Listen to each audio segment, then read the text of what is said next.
There he goes, out of the storm, Joaquin Jordan. And what a season he's having. If his performance tonight doesn't get him MVP for the 4th year in a row, I don't know what will. Man, what a career this kid is having. 4 championships under his belt at 24 years old. Signed by the best team in the league, fresh out of high school.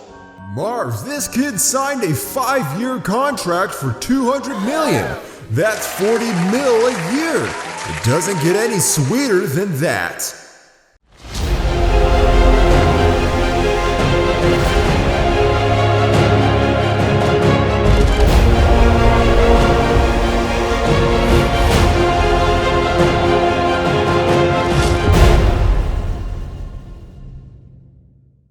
Hey guys, thanks for tuning in to watch my story. It's sad, but not sad, to be honest with you. Anyway, my name's Joaquin Jordan, and before I go any further, be sure to watch to the end and comment for your chance to win a 1,600 Robux gift card. So yeah, my name's Joaquin Jordan. I'm from Chicago, Illinois. I'm a mixed kid. White mom, black dad. And my dad used to be a basketball legend. Until he injured his back. Anyway, basically his injuries got him addicted to painkillers, and that destroyed our family and his career. All the pressure of failure and the drugs made my dad become abusive to my mom and I. And it was terrible. He was always shouting and hitting us, and it made my mom and I really unhappy. Can't you do anything right, Callie? You and that wimp you call a boy. Is he even my son? Please, Steph, you need help. Let me get you some help. I'll show you who needs help, you cheater. I saw the way you looked at those guys at the goodbye party. What, you gonna replace me, Callie? 'Cause I'm broken now? Then, when I thought it couldn't get any worse, Mom took off and left me with that monster. I was about 6 or 7 years old at the time, and I'll never forget that night she came into my room to say goodbye. She thought I was sleeping, but I was awake. My little Joaquin, I can't bear this torture anymore. I've got to get out of here or your dad's gonna destroy me. I can't take you with me, but I'll come back for you soon, okay? I just need to find a way to take care of us, and I promise I'll come back for you. Every day I stood at that window watching to see if Mom was coming, but she never came, and things got even worse for me with Dad, because with Mom gone, I became his main target. Hey you, go get me a beer from the fridge. Right now. Hurry the hell up too, or I'll mess you up, boy. That's how he spoke to me all the time. Then one night, Dad got so messed up he beat me until I couldn't move, because he couldn't find his wallet. You thief! You're just like for your good-for-nothing mother, stealing from me.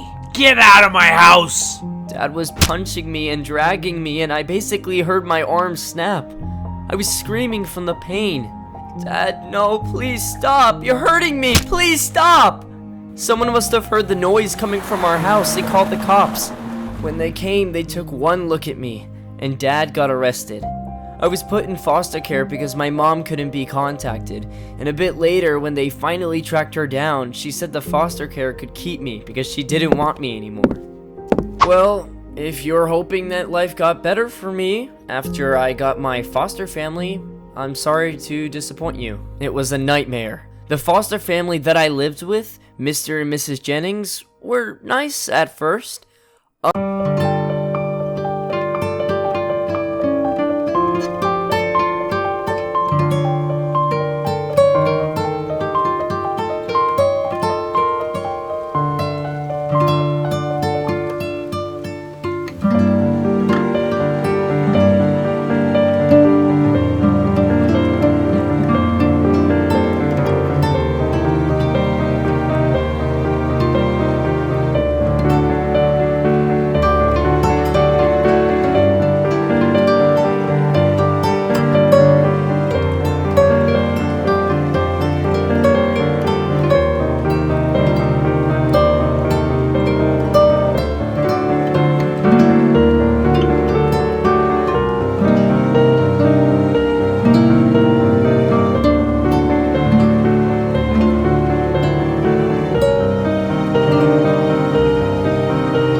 I ended up in the hospital, and some social workers came and asked me a bunch of questions. Then the next day I knew they said the Jennings were bad people and they got arrested.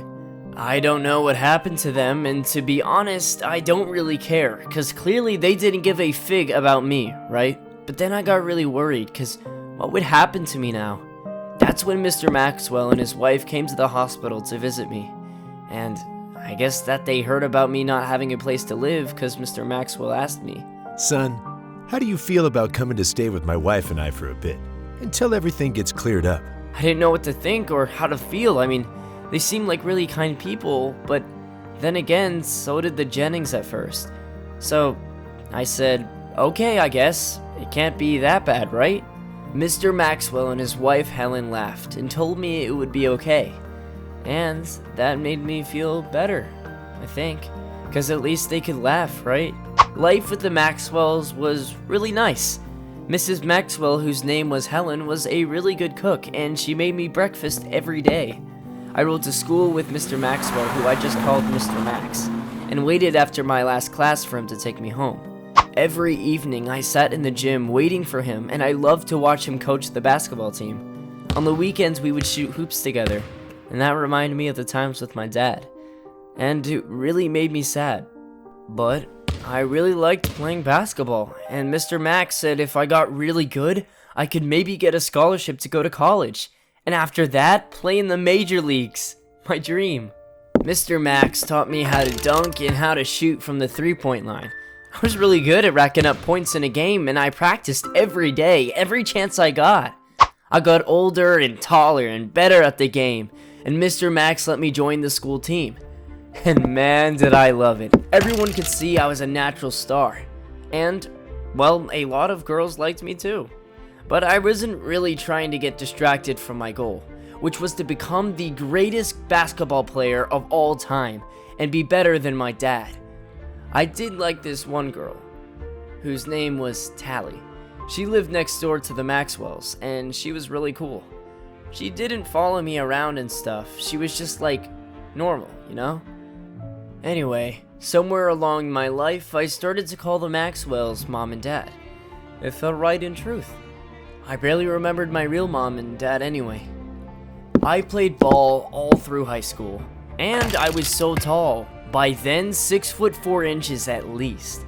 Also, I did get a full ride scholarship to a top university, but I decided that I couldn't wait any longer to get my career going because I was prepping for this moment basically all my life. Also, I started dating Tally, which was the best decision I ever made besides playing ball. She and mom and dad really wanted me to accept the scholarship, but they all understood and supported my decision to go straight into the NBA. I got signed by the top team in the league, and I was really that good, and I was getting paid top dollar. I bought a new house for mom and dad and gave them whatever they wanted. Nothing was too good for them after the sacrifices they made to raise me. Then, one day as I was leaving practice, I heard a voice that I hadn't heard in years. Joaquim, my son, my boy, it's me, Dad. Huh? Dad? What the heck? You're alive? Of course I am, son. Alive and kicking. And hella proud of you. My boy, do you really take after me, kid? My genes don't lie. No, sir. Mister, please don't come any closer. Just tell me why you're here. Cause clearly it's not because you care about me. You missed that train 10 years ago. Oh, come on, kid. Let the past stay in the past. You can forgive your old dad, can't you? After all, look at the gift that I gave you. I basically made you a millionaire celebrity baller. Yep, all from me. Are you out of your darn mind, old man? You turned your back on me. Darn near killed me, and now you made me who I am? How? How? Listen, kid, you'll get over it. I just want us to be cool buds, okay? And I want to know when you're planning on cutting me a check. Or don't you think I deserve something for all I've done? I was boiling, steaming mad. The nerve of this guy? I wondered if he was still on drugs or what. I wondered if he got let out of that small padded room. It was just so insane. I was so dazed by everything. All I could say was, "Security! Security! Please remove this person. My security ushered him away as I turned my back and walked in the opposite direction. If you want to be a legend in your own field, go for it. Don't let anything stop your rise to the top. Hey, maybe one day, I'll be watching your greatest of all times video. Anyway, make sure you sub, like, and comment to win Majestic's 1600 Robux giveaway, y'all. Catch you gators laters.